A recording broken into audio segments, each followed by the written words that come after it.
Puji Tuhan. Tema pada kesempatan kali ini tentang hidup yang berdampak. Kita dasari dalam kebenaran firman Tuhan di dalam Galatia pasal yang ke-6 ayat yang ke-3. Sebab kalau seorang menyangka bahwa ia berarti, padahal ia sama sekali tidak berarti, ia menipu dirinya sendiri. Haleluya. Sidang jemaat Tuhan yang dikasihi Tuhan, hidup yang kita jalani ini sebenarnya adalah merupakan sebuah anugerah yang terbesar dari Tuhan. Dan sudah seharusnya, sudah selayaknya tidak ada seorang pun yang bisa berkata bahwa hidup yang kita jalani ini hanyalah sebagai sesuatu yang secara kebetulan saja. Semisal dengan kita berkata bahwa karena aku lahir di dunia ini, ya, kita jalani atau mengalir saja. Ikuti arus saja, kenapa harus susah-susah menjalani hidup ini? Atau malah kita berkata, buat apa terlalu ngoyo? Atau itu artinya kita belum sadar betul akan apa keberadaan kita terlahir di dunia ini. Tatkala seseorang atau setiap kita ini dipercaya untuk hidup dan hadir di dunia ini, itu berarti ada tujuan, ada kehendak, ataupun ada maksud dan rencana Tuhan yang indah, serta luar biasa yang tersusun di dalam, dan sudah seharusnya kita menjalaninya dengan sempurna. Karena apa? Karena sejak dari semula, Tuhan kita di dalam Yesus Kristus telah memiliki rencana yang agung, atau rencana yang mulia bagi kehidupan kita sebagai manusia.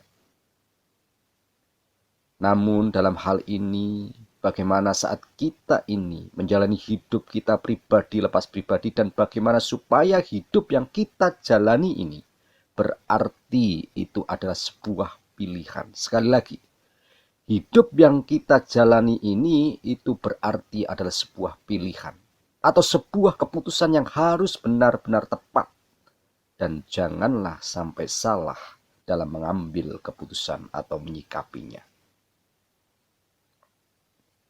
Banyak orang-orang yang menyia-nyiakan hari-harinya dalam hidup ini dengan hal-hal yang tidak berarti. Bahkan mereka salah mengambil jalan, sehingga hidupnya menjadi syak, menjadikan jalan atau bahkan kesaksian yang tidak baik bagi orang lain.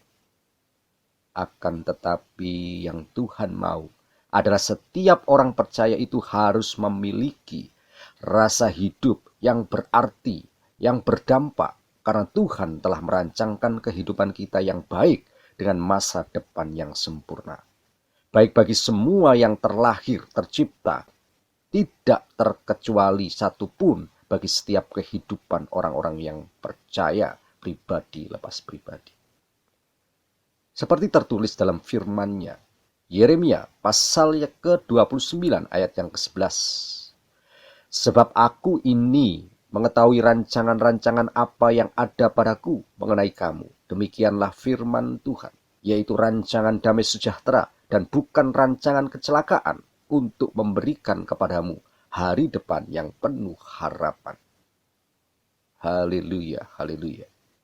Jadi sekali lagi bahwa rancangan Tuhan Yesus Kristus bagi kehidupan kita ini adalah baik adanya. Tidak ada rancangan yang tidak baik atau jahat satupun. Itulah sebabnya kita harus berusaha bagaimana supaya hidup kita ini berarti dan berdampak yang sesuai dengan ritme atau seirama dengan apa yang Tuhan mau. Ada dua hal yang bisa menjadi perenungan kita pada saat ini.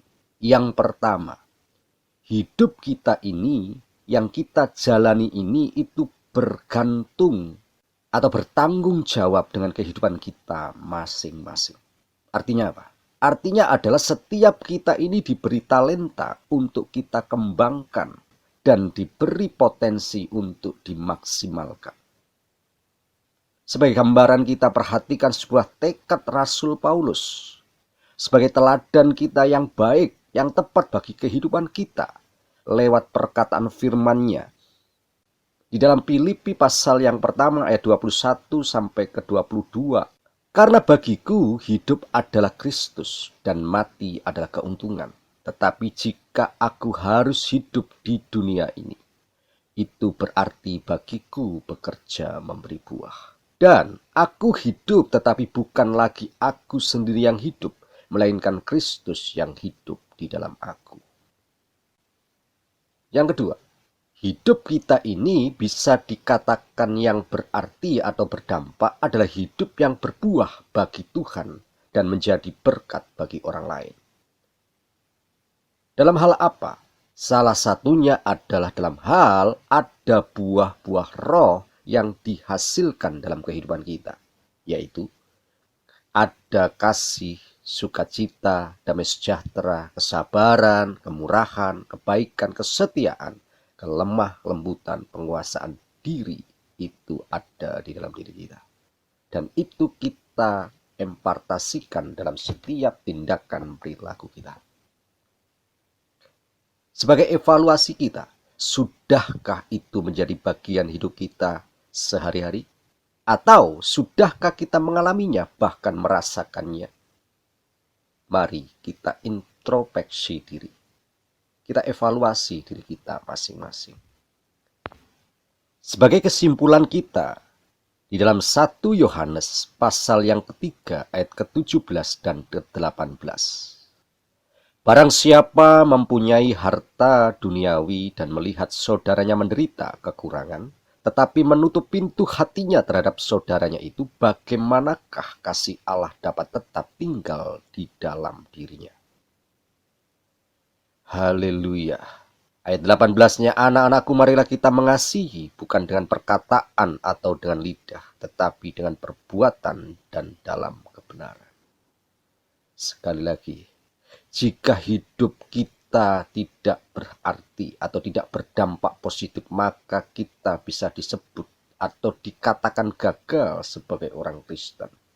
Stop harmoko atau hari-hari mau kosong dalam kehidupan kita. Kita harus berkata ya, kita harus melakukan sesuatu, katakan firman. Perilaku kita harus mengedepankan firman. Sekali lagi, anak-anakku, marilah kita mengasihi, bukan dengan perkataan atau dengan lidah, tetapi dengan perbuatan dan dalam kebenaran. Haleluya, haleluya. Amin. Mari kita bersatu di dalam doa. Segala ucapan syukur kami pada kesempatan kali ini, kami sudah diajarkan lewat kebenaran firman Tuhan, lewat renungan setiap kali kami mendengarnya Tuhan. Bahwa hidup kami ini harus berarti, harus berdampak bagi sekitar kami, bagi orang-orang di luar kami, bahkan bagi setiap orang yang kami jumpai. Tolong beri pengertian yang baik tentang firman-Mu pada kesempatan kali ini, sehingga hidup kami ini benar-benar berarti dan berdampak. Kami akan bertanggung jawab dengan apa yang kami lakukan, dan kami harus memberi buah dalam kehidupan kami. Hanya di dalam nama Tuhan Yesus Kristus. Berkati setiap kami yang mendengar, berkati sekali lagi firman-Mu, dan berkati setiap kehidupan kami secara jasmani, jiwani, dan rohani, dengan kelimpahan yang tidak terbatas. Dalam nama Tuhan Yesus Kristus kami sudah berdoa dan memberkati. Haleluya. Amin. Yesus pegang erat tanganku, ku tak dapat hidup di luar kasih-Mu. Bapa, jangan tinggalkan aku, Engkau alasan selama ku hidup. Yeah.